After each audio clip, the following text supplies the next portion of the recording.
2020's The Big Lie returns, now with Matt Gutman. Move, move! In these cynical times when heroes are scarce, Navy SEALs may be the one thing Americans can still believe in. Capable of almost superhuman feats of combat skill and endurance, they are the real deal. Famed for taking out world enemy number one, Osama bin Laden.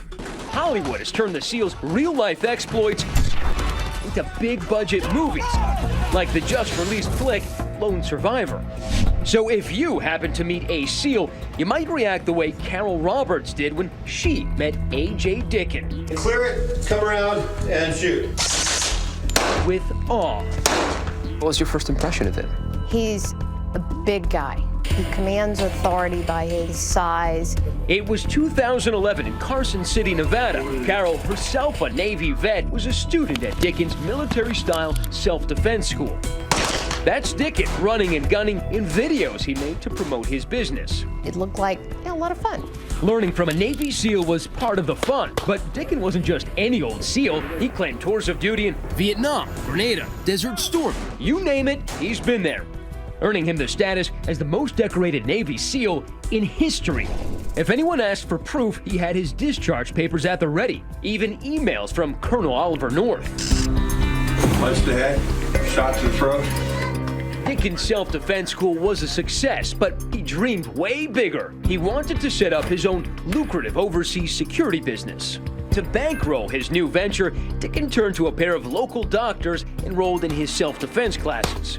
The savvy SEAL talked him into investing upwards of $850,000. He said, well, I'm ex-Navy SEAL. Then I went into the CIA. He can be very charming, very engaging. He presents a face that kind of draws you in. Dickin's mystique and the allure of a big payout led Carol Roberts to sign on as the marketing director of the new firm. They needed somebody to do their marketing, and so I said, I'll do it. So you actually quit a good job in order to work with Dickin. Yep. Because you thought the money was coming in. Yep, I had seen the contracts that were, part Worth of hundreds of millions of dollars. Yeah. Yep, Dickin, that smooth-talking SEAL, had landed a security contract with the United Nations affiliated organization, allegedly worth about $500 million. It's all coming together. A.J. Dickin's excellent adventure is getting off the ground. All of a sudden, it was like, we're leaving for Burundi in a week.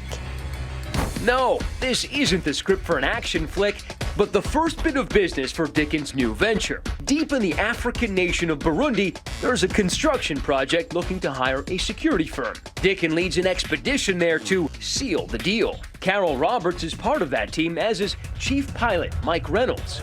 But shortly after they land, the wheels start falling off. By the second day, we realized that people didn't know who we were, what we were doing there. His house of cards started to crumble. The business trip to Burundi has turned into a bungle in the jungle. And when the going gets tough, the tough get drunk. He'd fill up a glass of vodka and have that down for breakfast. It was insane. The whole situation there was just dangerous. Carol's suspicion grows when the power goes out in the hotel and the supposedly steely-nerved SEAL nearly wets his fatigues. He freaked out, picked up his phone, runs into the other room, talking to the CIA to have them reposition the satellite so he can make sure that the rebels aren't coming to get him. No. Yes.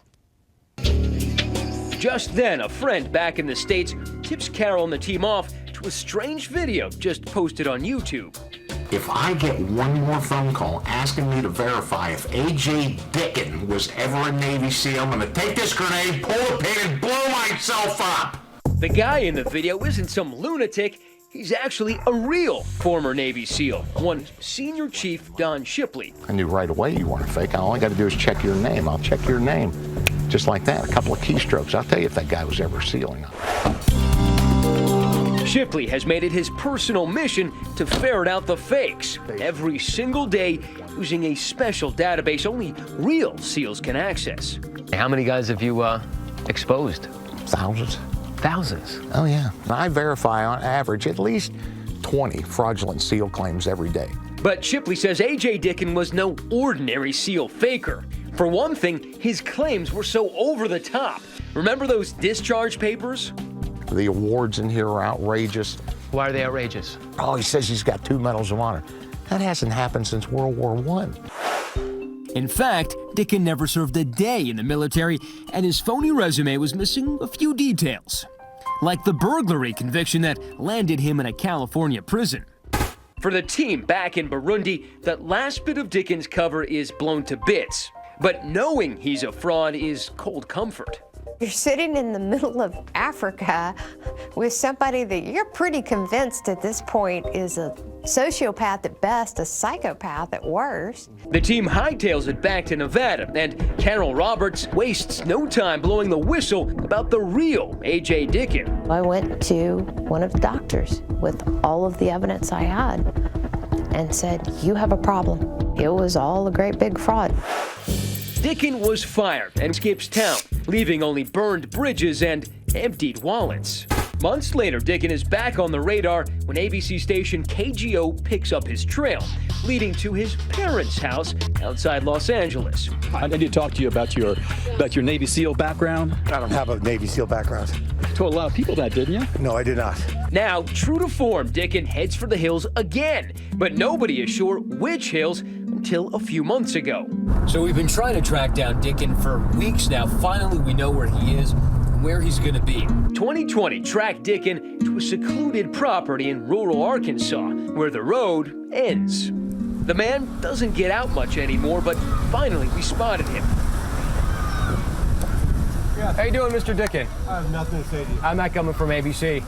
These appear to be your discharge papers, and folks in the Navy SEAL community say that you're not a commando, you're a con artist. Which is it? I have nothing to say. Well, if you actually talk to me, I'd like to hear your side of the story, sir. But Dicken can't drive away so easily from his shady past. Here we go. He's an ex-con, still banned from handling weapons, meaning this Rambo routine is illegal. And now he's facing felony firearms charges in Nevada. But as of today, A.J. Dicken still walks the earth, maybe not as a SEAL, but as a free man. The people who say he's conned them are hoping to see him soon wearing a different kind of uniform. You'll never get paid back for what you lost, but can you ever get payback?